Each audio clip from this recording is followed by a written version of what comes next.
अंतर्राष्ट्रीय यात्रा 1929, 1932, 1929 और 1935 के बीच महामंदी के दबाव में अंतर्राष्ट्रीय साम्यवाद के प्रसार से दुनिया भर में राजनीतिक सोच को झटका लगा। भारतीय राजनीतिक दल, आंदोलन और नेतृत्व के काफ़ी हिस्से भी अंतर्महाद्वीपीय विचारधाराओं से प्रभावित थे। आत्मसम्मान आंदोलन भी वामपंथी दर्शन और संस्थाओं के प्रभाव में आया। पेरियार ने आत्मसम्मान आंदोलन को एक स्वतंत्र संस्था के रूप में स्थापित करने के बाद इसे राजनीतिक और सामाजिक रूप से मजबूत करने के तरीकों की तलाश शुरू की।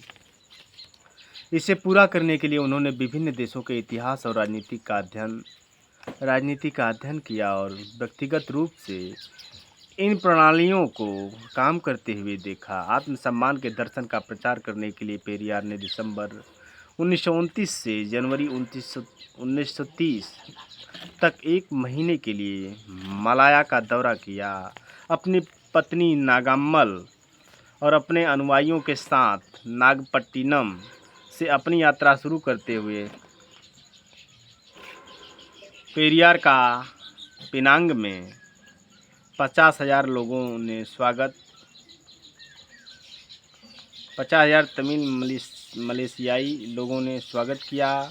उसी महीने के दौरान उन्होंने इपोह में तमिल सुधार संगम द्वारा आयोजित तमिल सम्मेलन का उद्घाटन किया और फिर से सिंगापुर गए। दिसंबर 1931 में उन्होंने एक रामनाथन और इरोड रामू के साथ यूरोप का दौरा किया ताकि व्यक्तिगत रूप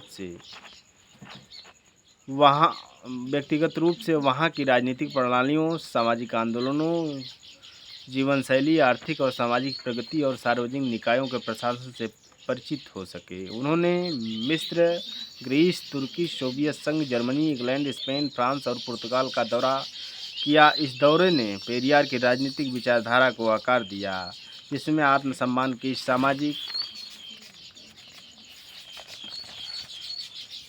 अवधारणा को प्राप्त किया जा सके। सोवियत संघ में साम्यवादी व्यवस्था ने उन्हें देश की सामाजिक बुराइयों को निपटने के लिए उपयुक्त माना। इस प्रकार सामाजिक आर्थिक मुद्दों पर पेरियार मार्क्सवादी थे, लेकिन उन्होंने निजी स्वामित्व को समाप्त करने की वकालत नहीं की।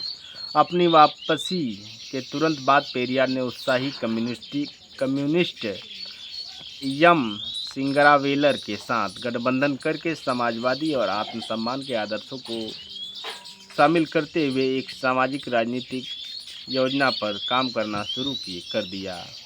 यह आत्मसम्मान आंदोलन में विकास का एक महत्वपूर्ण चरण था, जिसका राजनीतिकरण हुआ और तमिलनाडु में इसका अनुकूलता पाई गई।